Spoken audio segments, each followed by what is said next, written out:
Hello बच्चों, let's see this question and this question says why did the people of Bastar rise in revolt against the British government, explain it. या फिर इस question को कुछ इस तरीके से भी पूछ सकता है, how did the people of Bastar react against the British forest policies, what were it's consequence. देखो क्या है, क्वेश्चन पूछ रहा है कि बस्तर के लोगों ने क्यों रिवोल्ट किया था ब्रिटिश गवर्नमेंट के अगेंस्ट में। या फिर क्वेश्चन ये पूछ रहा है कि जो ब्रिटिश फॉरेस्ट पॉलिसी थी उससे बस्तर के लोग नाखुश क्यों थे और इसका क्या कॉन्सिक्वेंस निकल के आया, क्या दुष्परिणाम निकल के आया।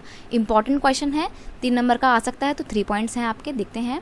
People of Bastar revolt because the British government tried to reserve 2/3 of the forest, which deprived people from their rights to collect forest product and practice shifting cultivation। देखो क्या था, बस्तर में ना ब्रिटिश गवर्नमेंट ने एक नई पॉलिसी लेकर आई थी और उस नई पॉलिसी में क्या था कि उन्होंने टोटल फॉरेस्ट का 2/3 पोर्शन, यानी कि ऐसे समझ सकते हो कि अगर हम फॉरेस्ट के 3 टुकड़े कर दें तो 2 टुकड़े रिजर्व कर दिए गए थे। ठीक है, अब जब 2 टुकड़े रिजर्व कर दिए गए थे तो जो विलेजर्स थे, जो बस्तर के लोग थे, अब वो डिप्राइव हो गए थे अपनी कस्टमरी प्रैक्टिसेस से, अपने डेली डे टू डे की जो एक्टिविटी थी उनसे अब वो लोग क्या हो गए थे, डिप्राइव हो गए थे, वंचित हो गए थे।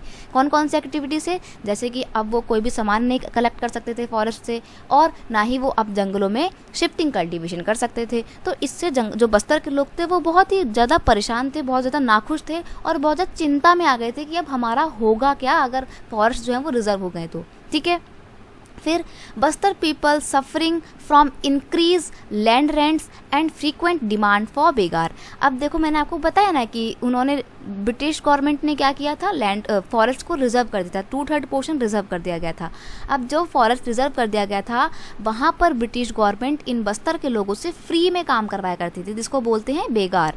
ठीक है, बेगार का मतलब होता है लेबर विदाउट वेजेस, तो बेगार करवा रही थी। प्लस जो वो लोग जहाँ रह रहे थे वहाँ पे उनके लैंड रेंट्स भी बढ़ा दिए गए थे, उनसे ज़्यादा से ज़्यादा टैक्स वसूला जा रहा था।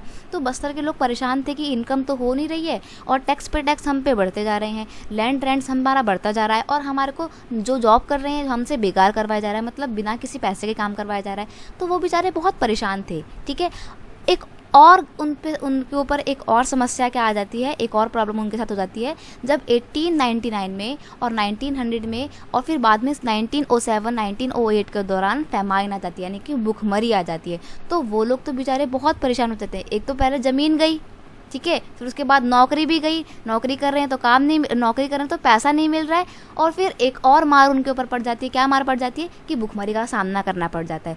तो वो लोग बहुत ज़्यादा परेशान थे और इन सब एक्टिविटीज़ ने इन बस्तर के लोगों को फोर्स किया कि वो ब्रिटिश गवर्नमेंट का क्या करें, रिबेल करें उनके अगेंस्ट में। तो इनकी बस्तर के लोगों की एक अपराइजिंग भी निकल के आती है। ठीक है, गुंडाधर के लीडिंग में।